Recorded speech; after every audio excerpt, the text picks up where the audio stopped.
నమస్కారం. టాప్ తెలుగు మీడియాకి స్వాగతం. హెడ్లైన్స్ చూద్దాం.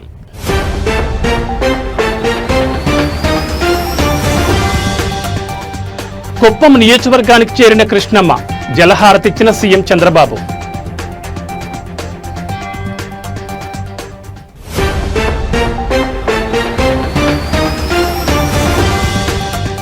జనసేన పార్టీ బలోపేతంపై దృష్టి సారించిన పవన్. విశాఖ వేదికగా సేనతో సేనాని కార్యక్రమం.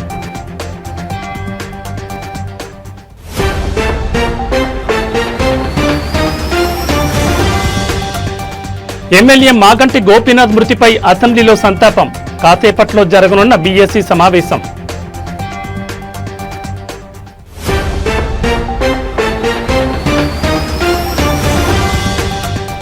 అగ్ర నిర్మాత అల్లు అరవింద్ ఇంట తీవ్ర విషాదం. అల్లు అరవింద్ తల్లి కనకరత్నమ్మ కన్నుమూత.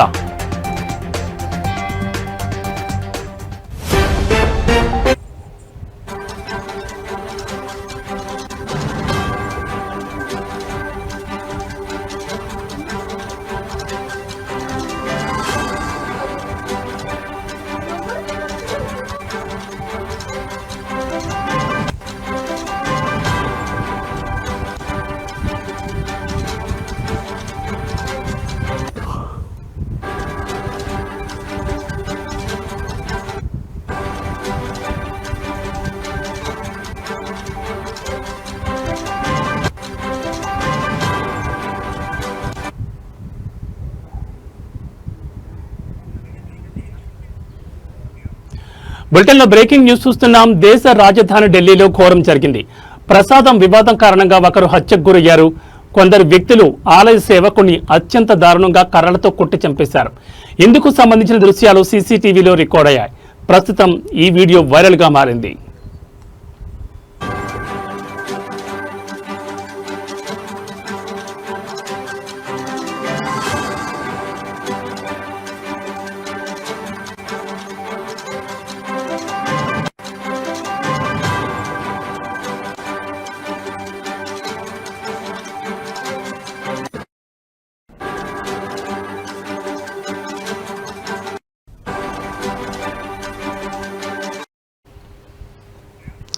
ప్రముఖ కల్కాజీ ఆలయానికి కొందరు వ్యక్తులు దర్శనానికి వచ్చారు. సందర్శన తర్వాత ఆలయ సేవకుడు యోగేంద్ర సింగ్ ను ప్రసాదం అడిగారు. అడగగానే ప్రసాదం అందచేశాడు. మరింత ఇవ్వాలని డిమాండ్ చేశారు. అందుకు యోగేంద్ర సింగ్ నిరాకరించాడు. దీంతో గొడవకు దిగారు. విచక్షణ మరిచిన గ్యాంగ్ కర్రలు తీసుకుని ఆలయ సేవకుడిపై దాడికి పాల్పడ్డారు. ఒక్కరిని చేసి మూకుముడిగా దాడికి పాల్పడ్డారు. అక్కడికక్కడే యోగేంద్ర సింగ్ ప్రాణాలు కోల్పోయాడు.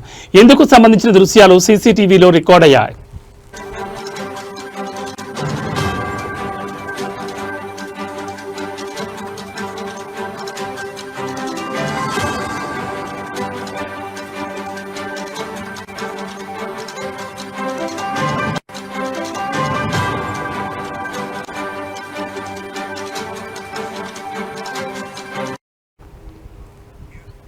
బాధితుడు ఉత్తరప్రదేశ్లోని హార్దోయ్ జిల్లాలోని ఫట్టేపూర్ గ్రామానికి చెందిన ప్రాంతానికి చెందిన యోగేంద్ర సింగ్ గా పోలీసులు గుర్తించారు. గత 14 నుంచి 15 సంవత్సరాలుగా కల్కాజీ ఆలయంలో సేవాదారుగా పనిచేస్తున్నాడు. భక్తులకు ఆచారాలు, నైవేద్యాల విషయంలో సహాయం చేస్తూ ఉంటాడు. కానీ కొందరు దుండగులు ఆ కారణంగా కొట్టి చంపేశారు. పోలీసులు కేసు నమోదు చేసి నిందితుల కోసం గాలిస్తున్నారు. స్థానికులు బాధితుడిని ఆసుపత్రికి తీసుకెళ్లినా ప్రయోజనం లేకుండా పోయింది. అప్పటికే మరణించినట్లుగా వైద్యులు ధృవీకరించారు.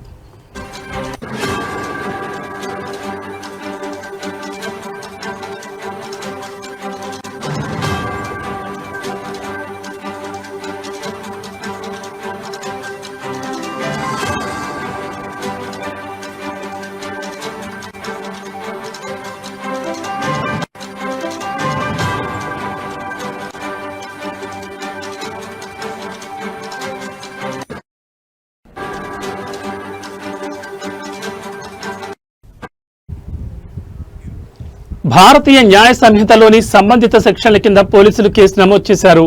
నిందితుల కోసం గాలిస్తున్నారు. దక్షిణపురి నివాసి అయిన 30 ఏళ్ల అతుల్ పాండే అనే నిందితుని స్థానికులు పట్టుకుని పోలీసులకు అప్పగించారు. మిగిలిన నిందితుల కోసం గాలిస్తున్నట్లు పోలీసులు పేర్కొన్నారు.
బులెటిన్లో మరో బ్రేకింగ్ న్యూస్ చూస్తున్నాం. కృష్ణమ్మ కుప్పానికి చేరుకుంది. కుప్పం నియోజకవర్గంలోని చివరి భూముల వరకు చేరింది. దీంతో కుప్పం బ్రాంచ్ కెనాల్ వద్ద కృష్ణమ్మకు జలహారతిచ్చారు ఆంధ్రప్రదేశ్ ముఖ్యమంత్రి నారా చంద్రబాబు నాయుడు. హంద్రీనీవా కాల్వల విస్తరణ పనుల ద్వారా కుప్పం చివరి భూములకు చేరాయి కృష్ణా జలాలు. ఏకంగా శ్రీశైలం నుంచి 738 కిలోమీటర్లు ప్రయాణించి కుప్పంలో బీడు భూములను తడుపుతోంది కృష్ణానది. పంచె కట్టుకుని సంప్రదాయ పద్ధతిలో కృష్ణమ్మకు జలహారతి కార్యక్రమంలో పాల్గొన్నారు సీఎం చంద్రబాబు. వేద మంత్రోచ్చారణల మధ్య కృష్ణమ్మకు పసుపు కుంకుమ సమర్పించి జలహారతిచ్చారు. ఈ జలహారతి కార్యక్రమంలో మంత్రి నిమ్మల రామానాయుడు, ఎమ్మెల్సీ కంచెల శ్రీకాంత్, కుప్పం స్థానిక టీడీపీ నేతలు, ప్రజలు పాల్గొన్నారు. తమ నియోజకవర్గానికి కృష్ణా జలాలు రావడంపై సంతోషాన్ని వ్యక్తం చేస్తూ జై చంద్రబాబు, జై చంద్రబాబు అంటూ పెద్ద ఎత్తున నినాదాలు చేశారు కుప్పం ప్రజలు.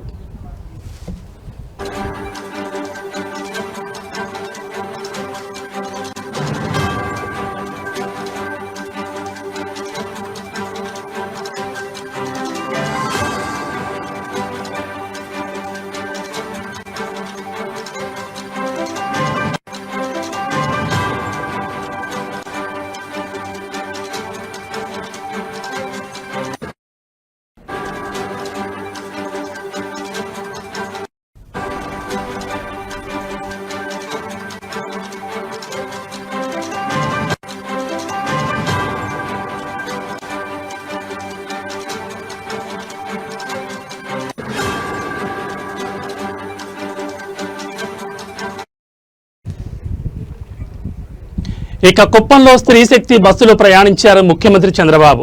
మహిళలు రైతులతో కలిసి బస్సులో ప్రయాణించారు. కుప్పం బ్రాంచ్ కెనాల్ వరకు మహిళలు రైతులతో సంభాషిస్తూ బస్సులో ప్రయాణం చేశారు ఏపీ సీఎం. స్త్రీ శక్తి పేరుతో అందిస్తున్న ఉచిత బస్సు సదుపాయం ఎలా ఉందని మహిళలను అడిగి తెలుసుకున్నారు. తాము ఎక్కడికి వెళ్లినా ఇబ్బంది లేకుండా ఫ్రీ బస్సులో వెళ్తున్నామని ఆనందం వ్యక్తం చేశారు మహిళలు. చక్కటి సదుపాయాన్ని కల్పించారని, తమకు డబ్బులు ఆదా అవుతున్నాయని సీఎంతో చెప్పారు. హంద్రీనీవా ద్వారా కృష్ణా నీళ్లు తొలిసారి కుప్పానికి వచ్చాయి. కాలువలో నీళ్లు చూశారా, చెరువులు నిండాయా అంటూ చంద్రబాబు ఆరా తీశారు.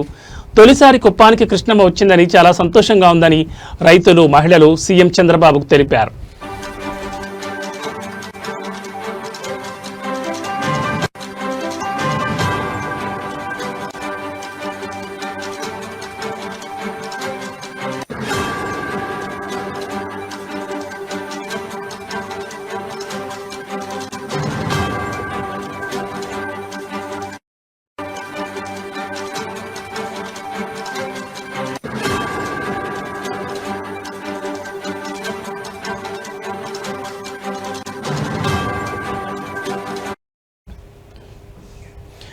కృష్ణమ్మ కుప్పానికి చేరుకుంది. కుప్పం నియోజకవర్గంలోని చివరి భూముల వరకు చేరింది. దీంతో కుప్పం బ్రాంచ్ కెనాల్ వద్ద కృష్ణమ్మకు జలహారతి ఇచ్చారు ఏపీ ముఖ్యమంత్రి నారా చంద్రబాబు నాయుడు. హంద్రీనీవా కాల్వల విస్తరణ పనుల ద్వారా కుప్పం చివరి భూములకు చేరాయి కృష్ణా జలాలు.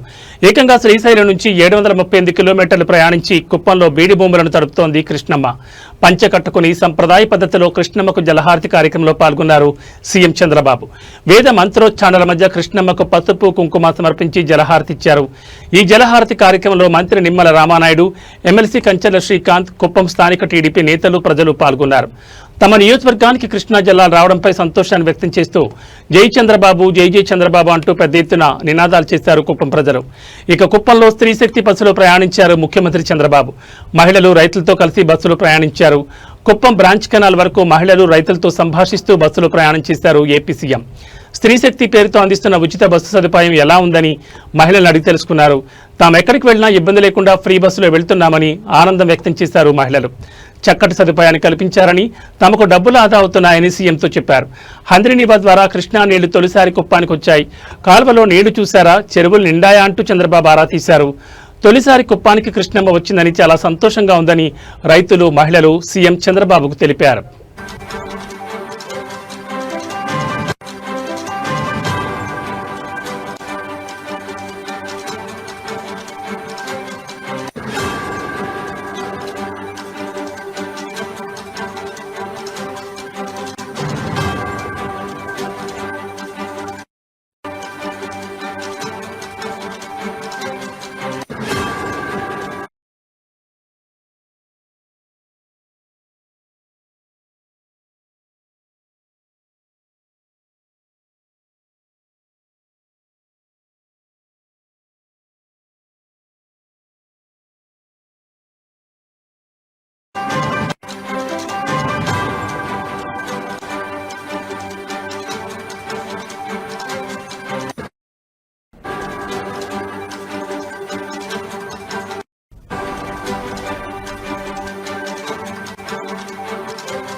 బులెటిన్లో మరో బ్రేకింగ్ న్యూస్ చూస్తున్నాం. ఆంధ్రప్రదేశ్లో కూటమి ప్రభుత్వం ఏర్పడిన తర్వాత ఓవైపు ప్రభుత్వంలో భాగస్వామిగా ఉంటూనే మరోవైపు పార్టీ బలోపేతంపై దృష్టి సారించారు జనసేన అధినేత AP deputy CM Pawan Kalyan.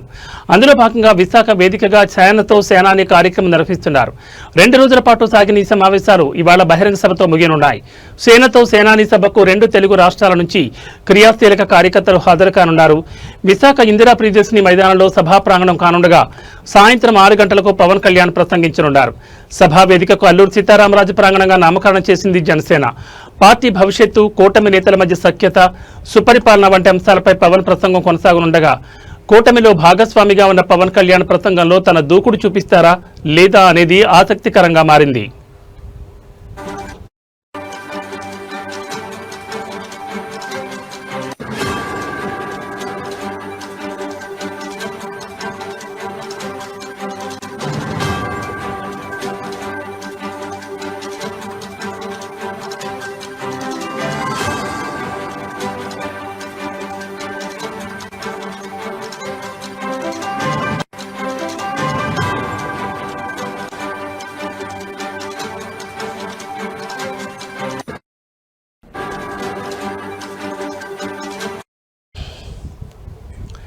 ఇక విశాఖలో 2వ రోజు సేనతో సేనాని కార్యక్రమంలో జన సైనికులు, వీర మహిళలతో భేటీ అయిన పవన్ పార్టీ అభివృద్ధి, రాజకీయ ప్రయాణం, వ్యక్తిగత అనుభవాల గురించి క్లియర్గా మాట్లాడారు. గత ప్రభుత్వం డబ్బులు పోగేసుకుంటే నేను మాటలు పోగేసుకుంటున్నానంటూ మొదలుపెట్టిన పవన్ కళ్యాణ్ జనసేన భావజాలమే తనను, కార్యకర్తలను ఒకే దగ్గరకు తెచ్చిందని అన్నారు. ఉద్దానం సమస్య తన దృష్టికి వచ్చిన తర్వాత అది కేవలం రాజకీయ సమస్య కాదు, సోషియో పొలిటికల్ కమిట్మెంట్తోనే పరిష్కారం సాధ్యమవుతుందని స్పష్టం చేశారు. సినిమా ద్వారా ప్రజలకు చేరువైన తనకు పార్టీ ఆవిర్భావం రోజుల్లో జనం తాకిడి ఫంక్షన్లా ఉండేదని గుర్తు చేసుకున్నారు. జనం మీద పడిపోవడం నాకు అడ్డంగా మారిందన్నారు. కానీ భావజాలం కోసం మీరు చేసిన త్యాగం వ్యక్తిగతం కాదు, పార్టీ కోసం చేసిన సమర్పణని పవన్ వ్యాఖ్యానించారు.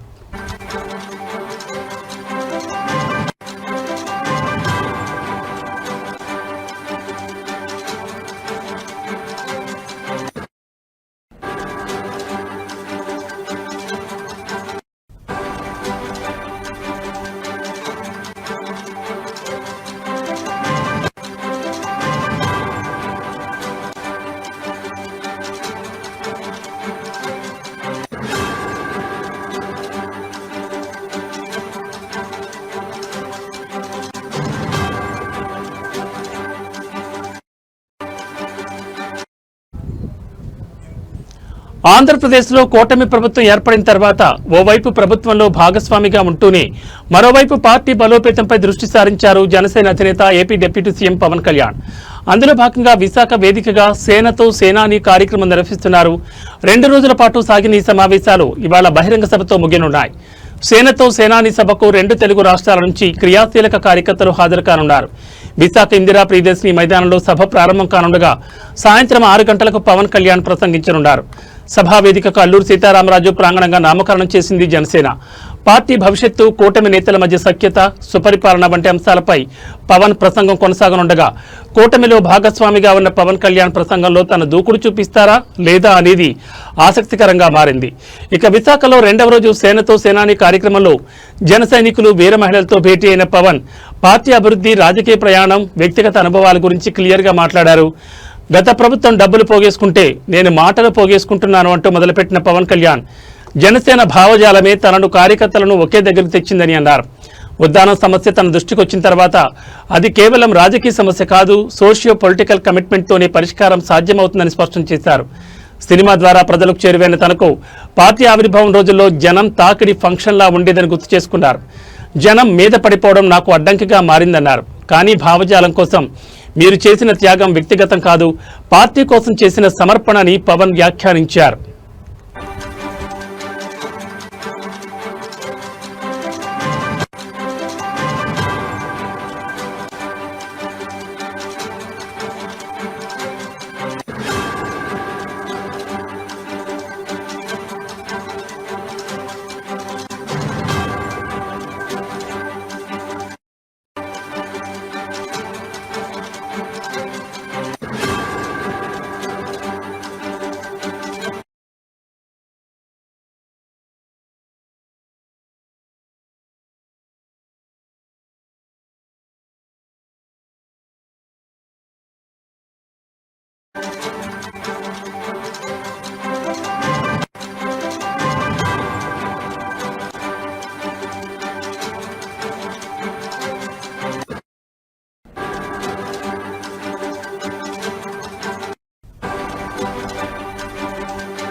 బులెటిన్లో మరో బ్రేకింగ్ న్యూస్ చూస్తున్నాం. తెలంగాణ అసెంబ్లీ ప్రత్యేక సమావేశాలు రేపటికి వాయిదా పడ్డాయి.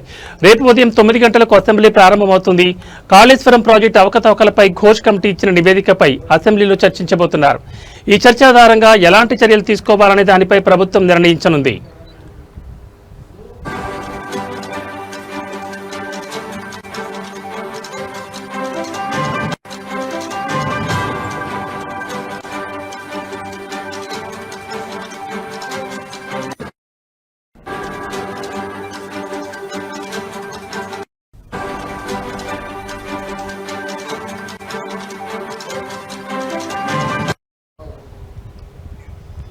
కాసేపట్లో బీఎస్సీ సమావేశం జరగనుంది. ఈ సమావేశంలో అసెంబ్లీ సమావేశాలను ఎన్ని రోజులు నిర్వహించాలి, ఏ అంశాలపై చర్చించాలనే దానిపై నిర్ణయం తీసుకోనున్నారు. శాసనమండలి కూడా రేపటికి వాయిదా పడింది. మరోవైపు బీఆర్ఎస్ ఎమ్మెల్యే మాగంటి గోపీనాథ్ మృతిపై అసెంబ్లీలో సంతాపం ప్రకటించారు.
బులెటిన్లో మరో బ్రేకింగ్ న్యూస్ చూస్తున్నాం. కోవూరు పోలీస్ స్టేషన్లో 3వ రోజు కూడా లేడీ డాన్ నిడిగుంట అరుణ విచారణ కొనసాగుతోంది.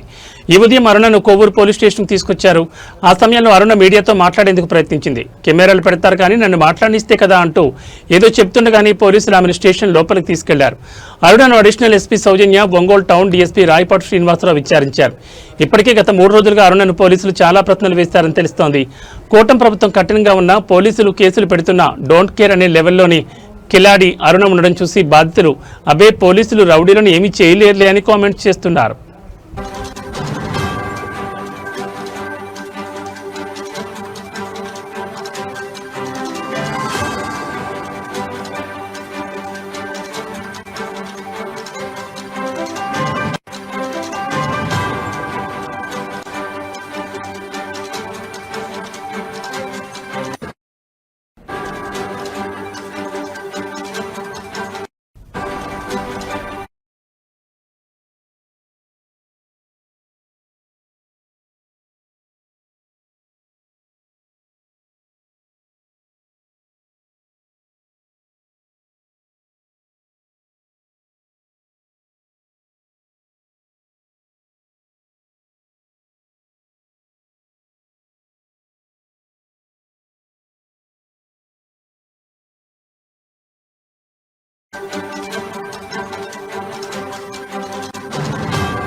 బులెటిన్లో మరో బ్రేకింగ్ న్యూస్ చూస్తున్నాం. టాలీవుడ్లోని ప్రముఖ నిర్మాణ సంస్థ గీతా ఆర్ట్స్ అధినేత అగ్ర నిర్మాత అల్లు అరవింద్ ఇంట తీవ్ర విషాదం నెలకొంది. ఆయన మాతృమూర్తి అల్లు రామలింగయ్య సతీమణి అల్లు కనకరత్నమ్మ వృద్ధాప్య సమస్యలతో కన్నుమూశారు. ఆమె వయసు 94 సంవత్సరాలు. శుక్రవారం అర్ధరాత్రి దాటిన తర్వాత తెల్లవారుజామున 1:45 సమయంలో ఆమె తుదిశ్వాస విడిచినట్లు కుటుంబ సభ్యులు తెలిపారు.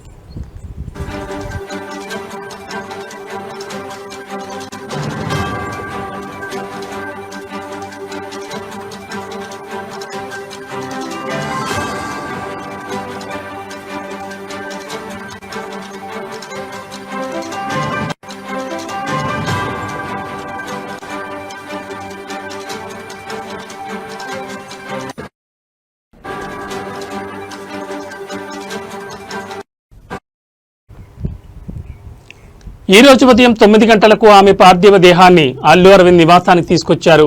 మధ్యాహ్నం హైదరాబాద్లోని కోకాపేటలో కనకరత్నం అంత్యక్రియలు నిర్వహించనున్నారు. ఈ నేపథ్యంలో షూటింగ్ల నిమిత్తం వేర్వేరు నగరాల్లో ఉన్న కుటుంబ సభ్యులు హైదరాబాద్కు పయనమయ్యారు.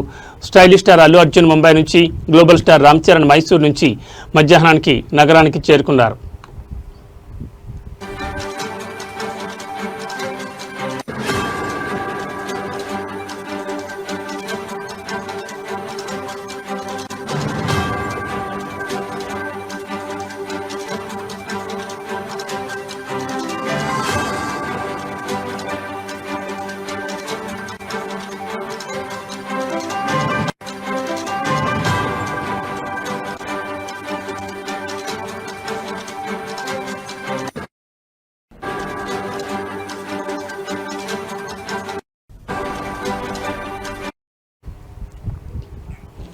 ప్రస్తుతం అల్లు అరవింద్, మెగాస్టార్ చిరంజీవి అంత్యక్రియల ఏర్పాట్లను దగ్గరుండి పర్యవేక్షిస్తున్నారు.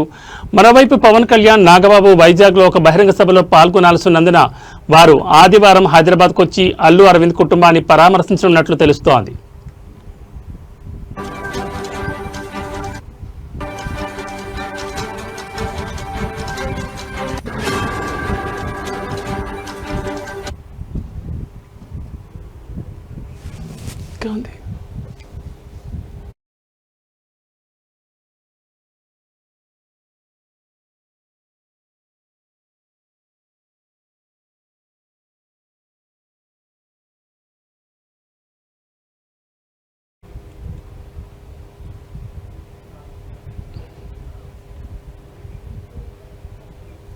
ఇవి బులెటిన్ విశేషాలు. మరో బులెటిన్లో మళ్ళీ కలుసుకుందాం. నమస్కారం.